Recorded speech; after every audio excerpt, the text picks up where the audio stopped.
Hello everyone, welcome to our video. I'm Madeline. And I'm Akiho. Today we will be your teachers. We hope that you love chemistry as much as we do. So what exactly are we going to learn today?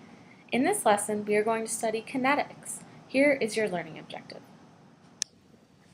The student is able to connect the half-life of a reaction to the rate constant of a first-order reaction and justify the use of this relation in terms of the reaction being a first-order reaction. By the end of our video, you should be able to answer the following questions regarding kinetics, half-life, and rate law. The temperature at which a reaction takes place increases. Explain what happens to the molecules in the reaction and how the rate constant is affected. Explain the difference between the half-life of a first-order and second-order reaction. Describe how to find K from the graph of a half-life reaction of first order and explain what it represents. Describe how half-life is used in the real world. Let's get started.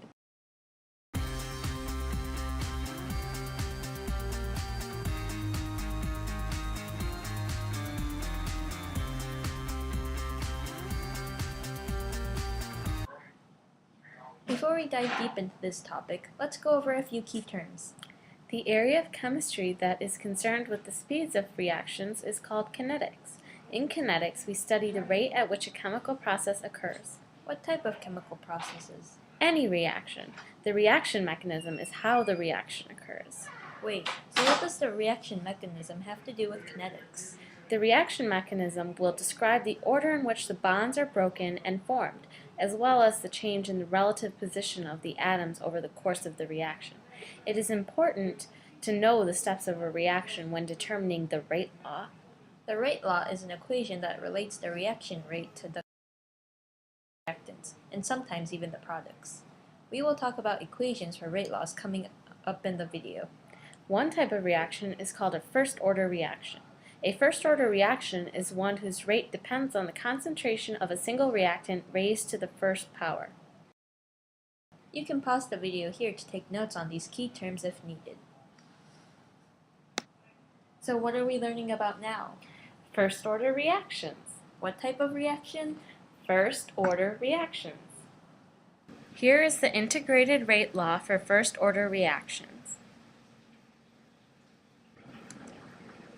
Half-life is the time required for one half of the reactant to react.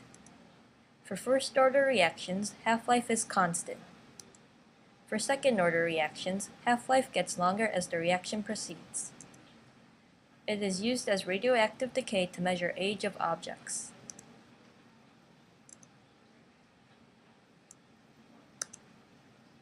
Here is an example of a half-life graph. How can we model the half-life of an element like carbon? We can't wait 5,730 years for it to decay. Here is a simple experiment that will model the half-life of an element. For this lab, you will need a shoebox, 100 M&Ms, a stopwatch, and we will be making a graph. The M&Ms will represent atoms, since the M&Ms are double-sided. One side has an M on it, and the other is blank. M&Ms that are face up with the M showing will represent the decayed atoms. We will start this experiment with 100 undecayed atoms. To start, place 100 M&Ms in the box. Shake the box for 5 seconds. After 5 seconds, open the box and remove the atoms that are face up. These are the decayed atoms. Leave the non-decayed atoms in the box and count how many are left. Record this on the table at 5 seconds. Keep shaking and removing the decayed atoms until all atoms have decayed.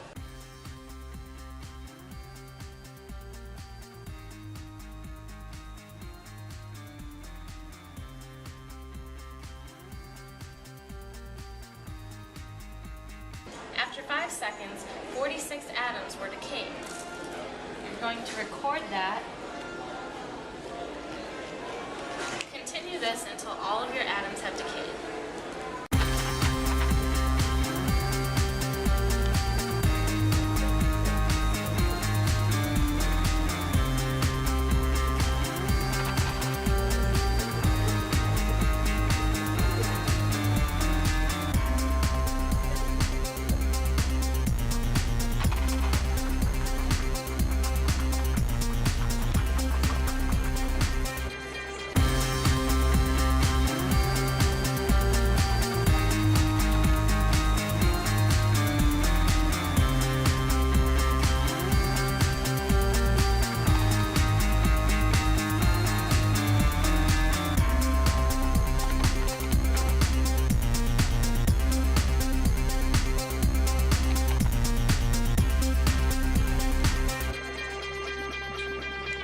Find the half-life of the reaction of butyl chloride with water.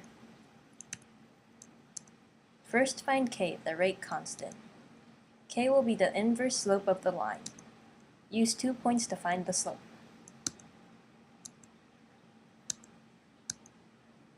Use the integrated rate law equation to find the half-life. Have the initial concentration equal 1 and the concentration at time t equal 0.5. T will represent the half-life.